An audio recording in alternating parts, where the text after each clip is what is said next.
get off this land right now. You don't belong here." That's what she screamed at me while brandishing a clipboard as if it were an official badge. For a moment, I actually went still, because 3 SUVs with flashing amber lights had pulled up behind her like some knockoff police squad. Except this was my family's cabin porch. My coffee was nearly sloshing out of the mug. And these people weren't cops. They were HOA volunteers putting on a show. "Tell me, have your neighbors ever crossed the line this far? Comment what you would have done if it were you." The morning fog was still lifting when I heard the vehicles arrive. I'd been making coffee on the cabin porch, taking the first real seat in my uncle's chair since I inherited the place 3 weeks ago.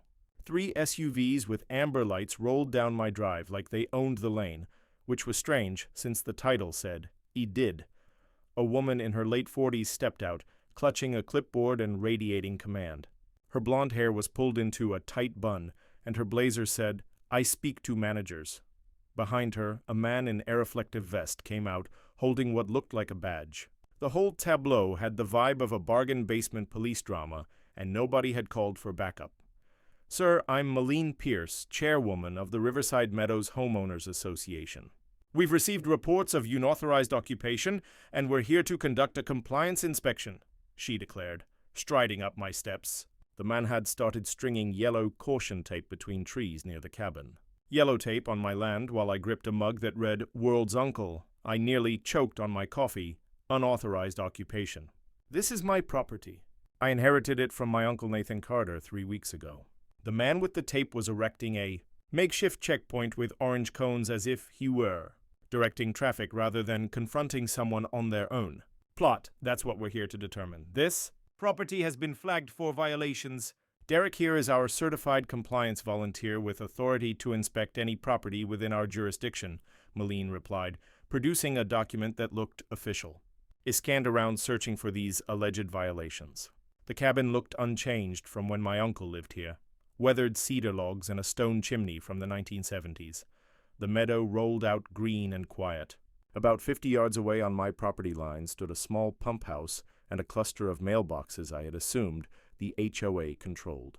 Derek gave a solemn nod, patting his badge like it meant something real. "I'm not signing anything, and I want to see real credentials before anyone starts inspecting," I said. Derek immediately grew fidgety with his vest, which was odd. Actual law enforcement didn't usually get flustered when asked for ID. This guy looked like he'd forgotten where he'd left his homework. That's when something made my blood boil. Fastened to my property boundary marker was a small metal sign reading, "Chairwoman Reserved Parking." I pulled out my phone and began recording, capturing Derek's badge and Malene's clipboard. "So you're doing an inspection without a warrant, using a volunteer who can't show credentials, because you suspect maintenance violations, and you've put reserved parking signs on my property line." Derek began to babble about procedures, while Malene tried to block my camera. "That sign has been there for months. This area falls under HOA jurisdiction for community safety," she snapped, but the edge was gone from her voice. Our pickup slowed, Rebecca Shaw leaning from the window. She lived a quarter-mile down and had introduced herself when I first toured the property. She held what looked like a receipt and watched with a puzzled look. "Nate, is everything okay? What's with all the lights and whatever this is?" she called. "Good question. Apparently there's a compliance inspection being run by volunteers with badges." Rebecca's face shifted to one of recognition, not the friendly kind. She waved her receipt, shook her head, and muttered about landscaping fees and compliance patrol costs. Derek finished his circuit and spoke into a radio. "Who was he even talking to?" Malene kept glancing at her watch, looking between Derek and me like she was expecting something specific. The whole thing felt staged, like a play where everyone knew their lines except me. "All right, we've seen enough. Mr. Carter, you'll receive our compliance report within 48 hours. Any violations must be remedied immediately or further action will follow," she announced, handing me a document that looked official until you examined it. "And if I don't sign this?" Derek stopped packing and looked uneasy again. Malene's jaw tensed, the mask of authority slipping into something closer to panic. "Then we'll escalate to appropriate authorities," she added with no real conviction. "Which authorities?" "Property inspections require real law enforcement, not volunteers with faux badges." Derek's hand twitched toward his badge and then froze.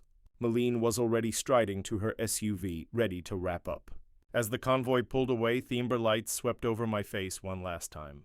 I watched them fade into the morning mist, wondering whether these volunteers understood they were overstepping and what a real cop would say about it. 2 hours later, the moving truck arrived and was blocked by an SUV sitting crossways across my driveway. The same SUV from earlier, now empty and positioned like someone didn't want the move to go forward. The driver, Tom, shook his head and pointed at his meter.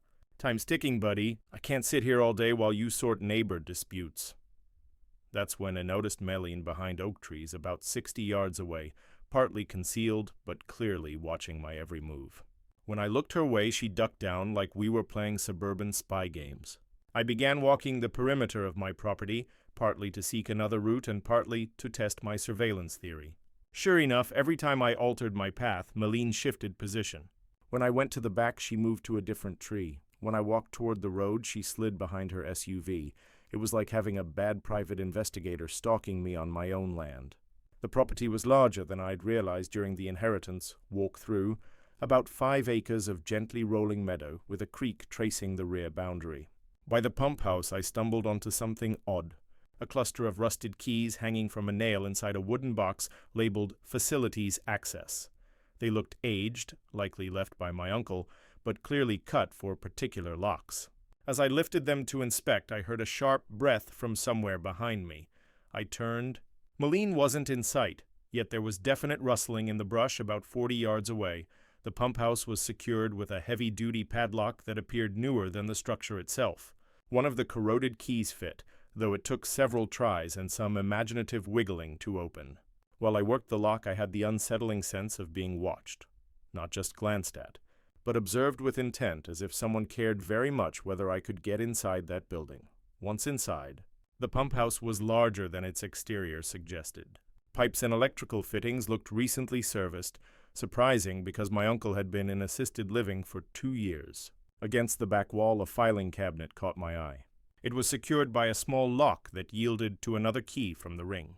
Inside were piles of paperwork on official county letterhead and what appeared to be lease contracts.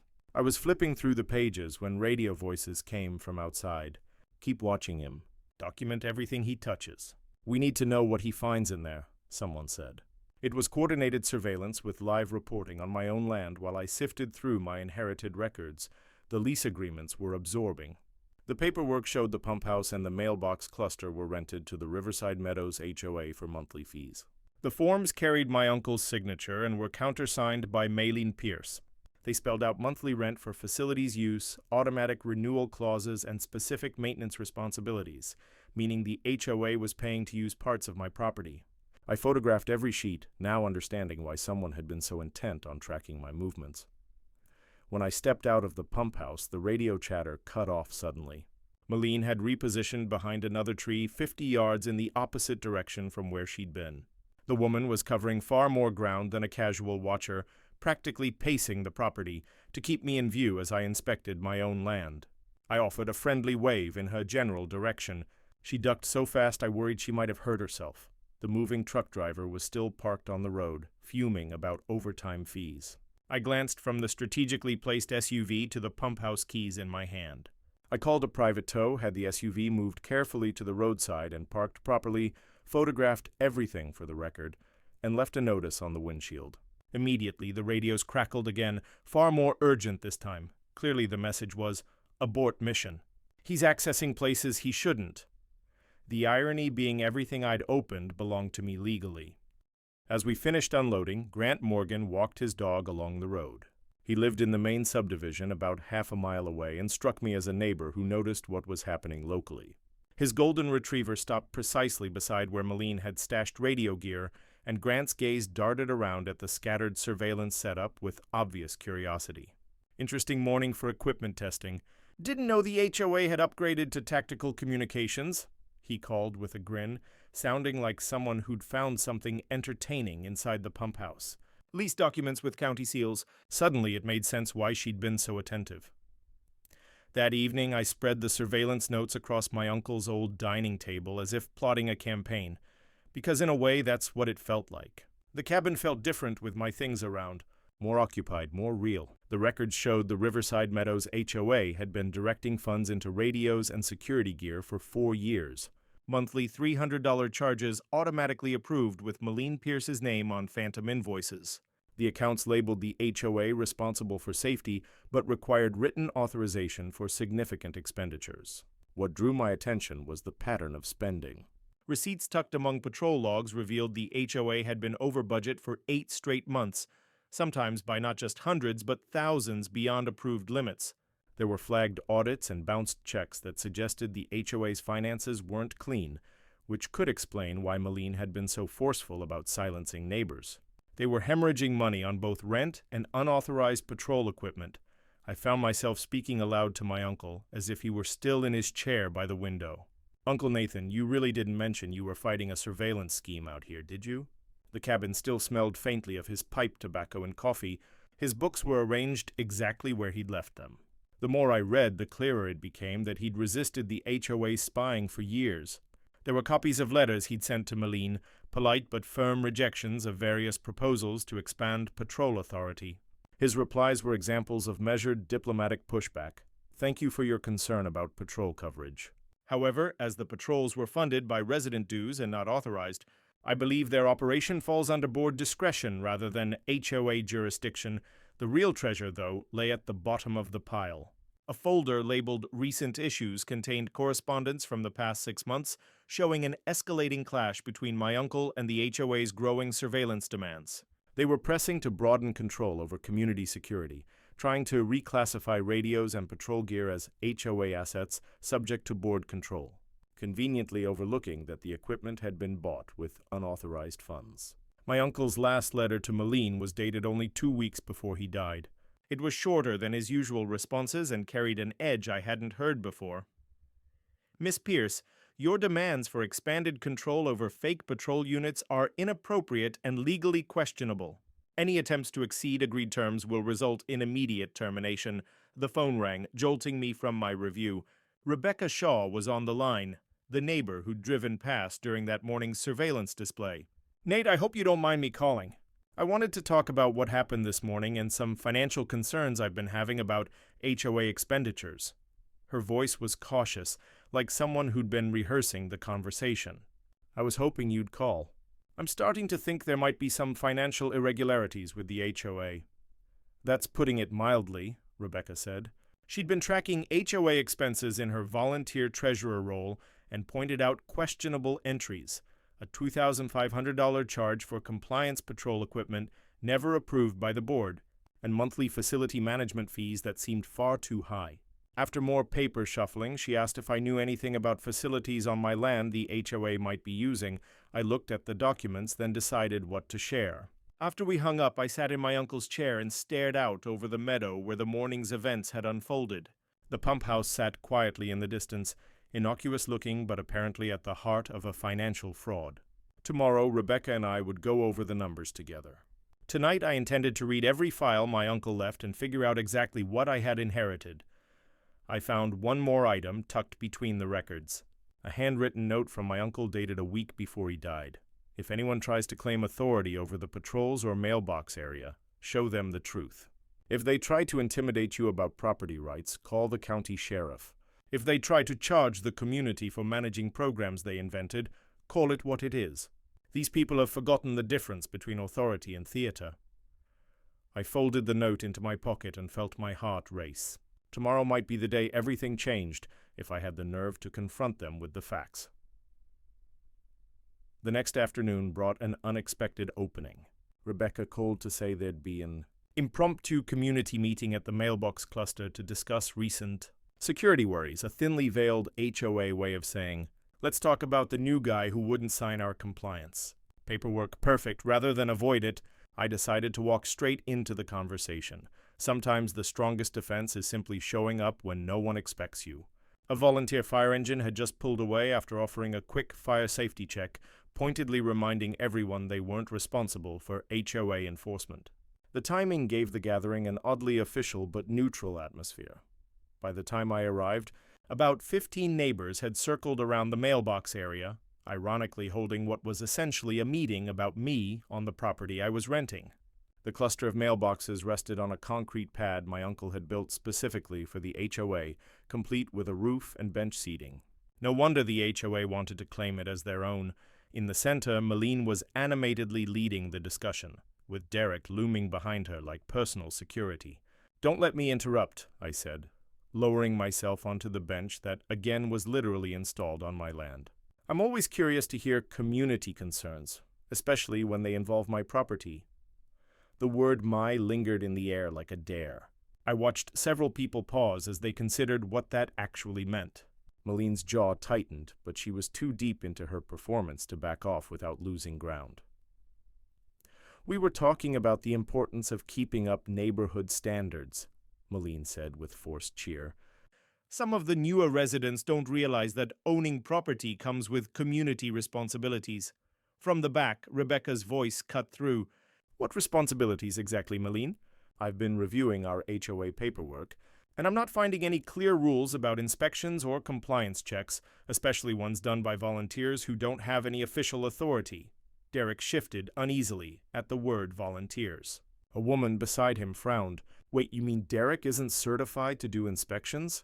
"I thought that's what our compliance fees were paying for." More uncomfortable glances passed between Derek and Malene. "Paying for what services?" another resident asked. "That wasn't in the budget we signed off on." I stayed quiet, letting the questions grow on their own. That's when Grant Morgan appeared with his golden retriever, right on cue during another of his dog walks. "Interesting conversation," he remarked casually, glancing around.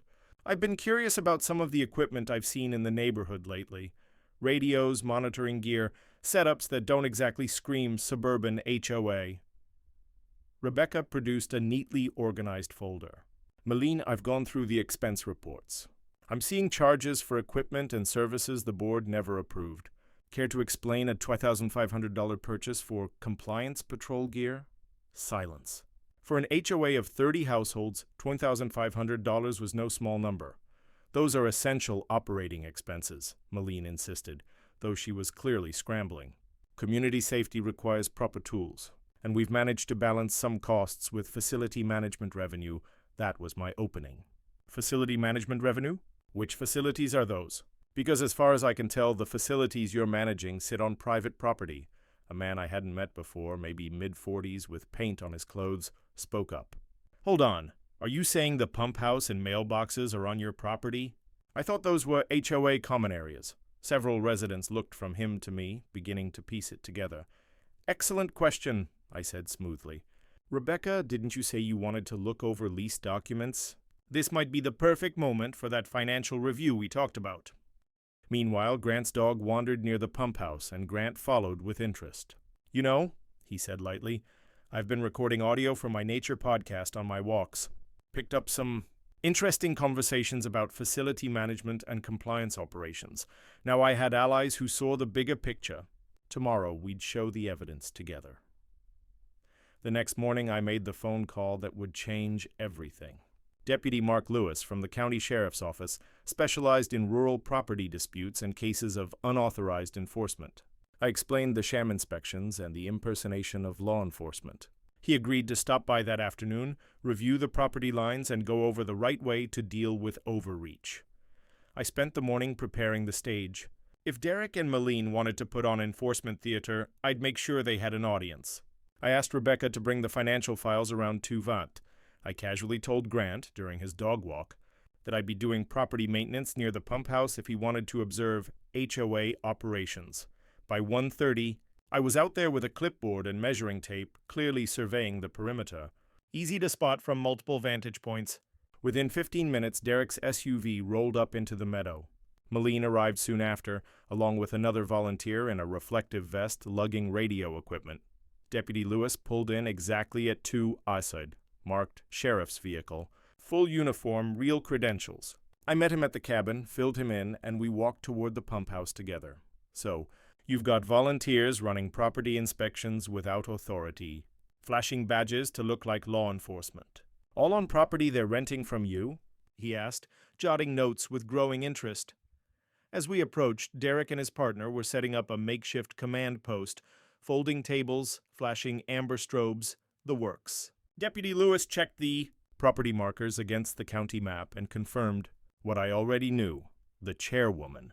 Sign sat squarely on my land. They hadn't noticed the deputy. Yet, exactly as planned, Grant appeared with his dog and recording gear, ready to capture whatever unfolded. Rebecca arrived with her stack of documents. "Sir, you'll need to stop and submit to a compliance review," Derek called out, flashing his badge and clipboard. "This area is under HOA authority." "We're authorized to check residents for violations." "I'll need your ID and any permits for the work you're doing on community property." He put on his best law enforcement voice. Deputy Lewis stepped forward. Derek's confidence evaporated instantly. "I'm Deputy Lewis, County Sheriff's Office. May I see your credentials for conducting inspections?" Derek's hand twitched toward his badge, hesitated, started again, then froze. "I'm a certified compliance volunteer with Riverside Meadows HOA," he stammered. "We oversee community safety inspections here." He held up the badge. Next to the deputies, it looked laughably fake. "What agency issued this certification?" "Do you have documentation showing the HOA is authorized to perform law enforcement activities?" the deputy asked, inspecting the badge without touching it. Malene jumped in quickly, realizing Derek had walked straight into a trap. "Deputy, I think there's been a misunderstanding. Derek is simply a volunteer assisting with property oversight." Too late. Derek had already presented himself as law enforcement in front of a real officer who knew the difference. Rebecca spoke up. "Actually, Deputy Lewis, according to HOA records, over $4,000 has been charged for surveillance gear and services never approved by the board. Radios, strobes, tents, even fake certification programs." She unfolded spreadsheets for emphasis. Grant added, "I've accidentally recorded their radio chatter during my walks. They've been discussing monitoring residents, documenting activities, and something called enforcement protocols." He gestured at Derek's radio setup. "Amazing what people say when they think no one's listening." Deputy Lewis kept detailed notes, asking who approved the expenses, where the equipment came from, and what training Derek supposedly had. Derek's answers grew fuzzier by the second, especially when pressed on his supposed authority to inspect private property without warrants. "Mr. Derek," Deputy Lewis said with official formality, "I need to tell you that impersonating law enforcement is a serious criminal matter. Claiming the power to detain people, demand ID, or perform inspections without the proper credentials violates several state laws." Derek went nearly white and stared at Malene as if she might explain how they'd wound up here. Malene's gaze slid from the stage setup to me, and I watched the instant she understood their entire charade was unraveling under legitimate authority. The violation was now on the record. The only question left was whether Malene would abandon Derek or double down with him. 2 days later, Rebecca pinned a financial breakdown to the community bulletin board at the feed store. The feed store was the rural area's unofficial news center. If you wanted something to travel fast, you put it where people stopped for dog feed and gossip. Rebecca's spreadsheet was already getting more attention than the weekly farm report. The figures were damning.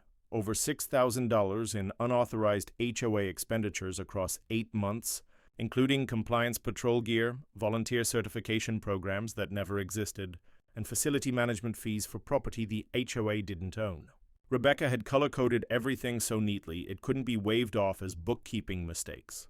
This was systematic financial deception, supported by receipts. I was reading the posted documents when Malene's SUV pulled into the lot.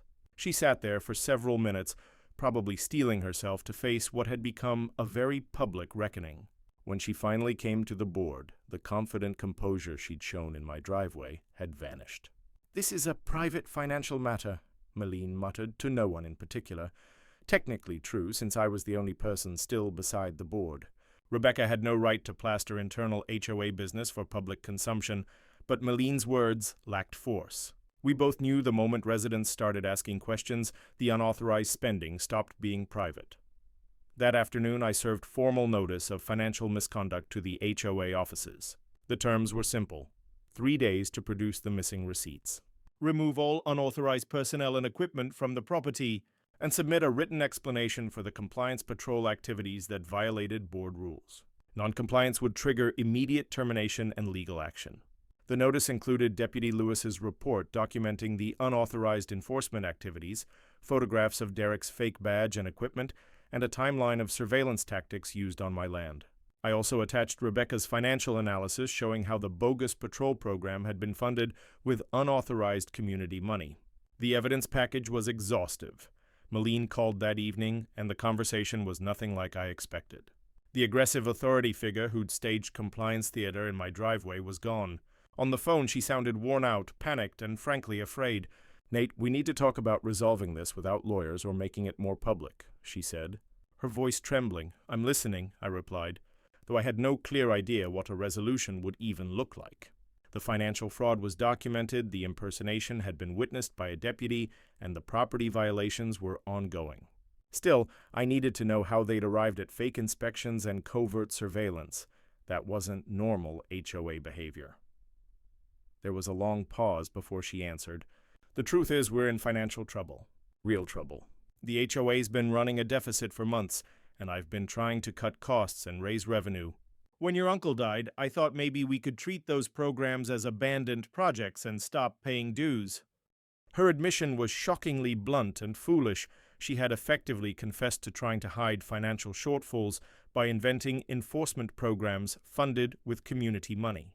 "So Derek and the surveillance operation, you created a phony compliance program to plug holes in the accounts?" I asked. The silence on the other end said it all. "I never meant for it to get this far," Malene finally said. "Derek got carried away with the authority part, and I couldn't rein him in without admitting the whole thing was unauthorized. I'm facing possible criminal charges, civil liability to the community, and removal from the HOA board. I could lose my home if they're seeking restitution. For the first time since this began, I felt something other than pure anger toward her. She was still responsible for fraud and harassment, but she also sounded like someone who'd spiraled into increasingly desperate choices. "Why didn't you ask to renegotiate terms or explain the financial situation?" I asked. "Because admitting there were money problems would have meant admitting I'd been mismanaging funds for months," she answered.